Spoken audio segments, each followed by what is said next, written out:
அஸ்ஸலாமு அலைக்கும். இன்றைக்கி நம்ம உணவு தட்டில் நீங்கள் எல்லாம் ரொம்ப நாளாக கேட்டுக்கிட்டு இருந்த தால்ச்சாவுடைய ரெசிபி தான். விசேஷங்களில் புலாவ் சோறாக இருந்தாலும் பிரியாணி சோறாக இருந்தாலும் இது அவசியம் இருக்கும். எப்படி பண்ணலான்னு பார்த்துக்கலாமா? இதே நான் 20 பேருக்கு செய்கிறதுக்குள்ள குவான்டிட்டி தான் இன்றைக்கி உங்களுக்கு சொல்லி காட்ட போகிறேன். அதுக்கு நல்லா இவ்வளோ பெரிய ஒரு ஆப்பிள் பெருசுக்கு நமக்கு புளி தேவைப்படும். இதை நல்லா கழுவி சுத்தம் பண்ணி ஊற வச்சுக்கலாம். தேவையான காய்கறிகள்லாம் நம்ம கழுவி சுத்தம் பண்ணி வெட்டி எடுத்து வச்சுக்கலாம். மட்டன் எலும்பு கொழுப்பு கறியில் தான் தால்ச்சா போடணும், நல்லா டேஸ்ட்டாக இருக்கும். சாதாரணமாக கடையில் கறி வாங்க விட போகும்போது முள்ளுக்கறியாக வந்துட்டாவே என்னம்மா தால்ச்சாக்குள்ள மாதிரி குறுகுறுன்னு முள்ளா கொடுத்து விட்டுட்டாருன்னு ஒரு உகமையே இருக்கும். இந்த மாதிரி எலும்போட உள்ள கறியாக சேர்த்து நான் ஒரு 3/4 கிலோ எடுத்து வச்சுருக்கேன். இதுக்காக ஒரு 1.5 மாவணி துவரம் பருப்பை களைஞ்சி சுத்தம் பண்ணி அந்த கறியையும் இதோட ஆட் பண்ணி ஒரு ஸ்பூன் மஞ்சத்தூள் ஆட் பண்ணி நம்ம வேக வச்சு எடுத்துக்கலாம். இந்த ஒரு மசாலாவும் போட தேவையில்லை. பருப்பு சட்டுன்னு பிடிச்சிரும். ஸோ ஹை ஃப்ளேமில் 2 விசில் கொடுத்து லோ ஃப்ளேமில் 2 விசில் கொடுத்து எடுத்து வச்சுங்க.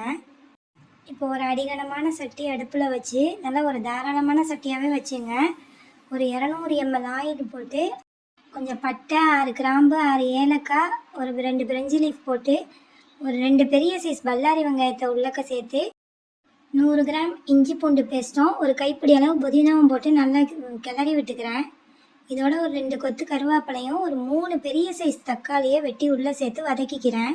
நம்ம அதிகமாக செய்கிறோங்கிறதுனால அதிகமான மசாலாவே தேவைப்படும். 2 table spoon chilli powder, 2 table spoon மிளகுத்தூள், 2 டேபிள் ஸ்பூன் ஜீரகத்தூள், தேவையான அளவு உப்பு, ஒரு 2 டேபிள் ஸ்பூன் கரம் மசாலா இதெல்லாம் சேர்த்து கிளறி விட்டுக்கலாம்.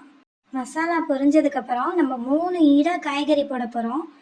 கிழங்கு வகை காய்கறிகளை போட்டு நல்லா வதக்கி விட்டு காய் நல்லா வதங்கினதுக்கப்புறம் ஒரு 6 டேபிள் ஸ்பூன் தனியாத்தூள் சேர்த்துக்கிறேன். தனியாத்தூளை எண்ணெயில் போடணுன்னு அவசியம் இல்லை, லாஸ்ட்டாக போட்டுக்கலாம். இப்போது காய் மூழ்கி வேவுற அளவுக்கு தண்ணி சேர்த்துக்கிறேன். மூடி போட்டு கொஞ்சம் காய் அரை வேக்கடை வேவுற அளவுக்கு வேக வச்சுக்கலாம். ஒரு 4 பச்சை மிளகாய் அதுக்கு கீறி உள்ளே சேர்த்துக்கிறேன். இப்போ காய் கொஞ்சமாக வெந்ததுக்கப்புறம் கத்திரிக்காவை உள்ளக்க சேர்க்கணும். கத்திரிக்காவை ஆரம்பத்துலேயே நம்ம போட்டுட்டோம்னா அது கரைஞ்சி போயிடும். அதுக்காக தான் அரை வேக்காட காய் வெந்ததுக்கப்புறம் கத்திரிக்காவை சேர்க்க சொல்கிறேன். தண்ணி பத்தலைன்னா இன்னும் கொஞ்சம் ஆட் பண்ணி மூடி போட்டு வேக விட்டுங்க. மீன்வாயில் நம்ம அந்த கறி வெந்துருச்சான்னு பார்த்துட்டு வந்துடுவோம். சிம்மில் வச்சே நம்ம வேக விட்டதுனால கறி பருப்பு அடிப்பிடிக்காமல் அழகாக வெந்திருக்கு.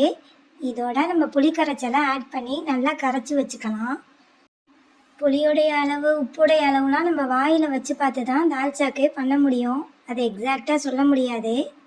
இப்போ காய் நல்லா வெந்ததுக்கப்புறம் இந்த பருப்பு கலவையை உள்ளக்க ஆட் பண்ணிக்கலாம்.